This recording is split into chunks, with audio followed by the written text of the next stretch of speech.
ನಮಸ್ತೆ Karnataka 3 June 2024 current affairs ಬಗ್ಗೆ ನೋಡ್ತಾ ಹೋಗೋಣ. ಮೊದಲನೇ ಪ್ರಶ್ನೆ ನೋಡೋದಾದರೆ, ಮಾಧವಪುರ ಜಾತ್ರೆಯು ಗುಜರಾತ್ನಲ್ಲಿ ಏಪ್ರಿಲ್ 17ರಂದು ಪ್ರಾರಂಭವಾಯಿತು. ಯಾರ ನೆನಪಿಗಾಗಿ ಮಾಧವಪುರ ಜಾತ್ರೆಯನ್ನು ಆಯೋಜಿಸಲಾಗಿದೆ ಅಂತ ಇದೆ. ಉತ್ತರ ನೋಡೋದಾದರೆ ಭಗವಾನ್ ಕೃಷ್ಣ ಮತ್ತು ರುಕ್ಮಿಣಿ. ಎರಡನೇ ಪ್ರಶ್ನೆ, ಯಾವ ದೇಶವು ಇತ್ತೀಚೆಗೆ ಮೊಟ್ಟ ಮೊದಲ ಹಿಂದಿ ಭಾಷೆಯ ರೇಡಿಯೋ ಪ್ರಸಾರವನ್ನು ಪ್ರಾರಂಭಿಸಿದೆ ಅಂತಿದೆ.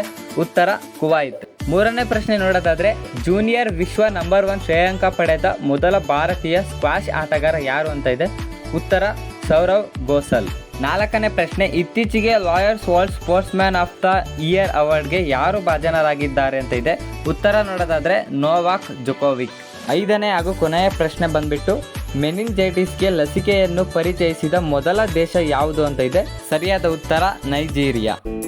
ಇದೇ ರೀತಿಯ ಡೈಲಿ ಅಂದರೆ ದಿನನಿತ್ಯದ ಕರೆಂಟ್ ಅಫೇರ್ಸ್ ನಮ್ಮ ಯೂಟ್ಯೂಬ್ ಅಕೌಂಟಲ್ಲಿ ಲಭ್ಯ ಇರುತ್ತೆ. ಯಾರು ನಮ್ಮ ಯೂಟ್ಯೂಬ್ ಅಕೌಂಟ್ಗೆ ಸಬ್ಸ್ಕ್ರೈಬ್ ಆಗಿಲ್ಲೋ ಹೀಗೆ ಹೋಗಿ ಯೂಟ್ಯೂಬ್ ಅಕೌಂಟ್ಗೆ ಸಬ್ಸ್ಕ್ರೈಬ್ ಆಗಿ. ಯೂಟ್ಯೂಬ್ ಲಿಂಕ್ ಬಂದುಬಿಟ್ಟು ಇನ್ಸ್ಟಾಗ್ರಾಮ್ ಬಯೋಲಿದೆ, ಅಲ್ಲಿ ಸಿಗಲಿಲ್ಲ ಅಂದರೆ ಹಾಕಿದರೆ ಖಂಡಿತವಾಗ್ಲೂ ಲಿಂಕ್ನ ಕಳಿಸ್ತೀವಿ. Thank you so much.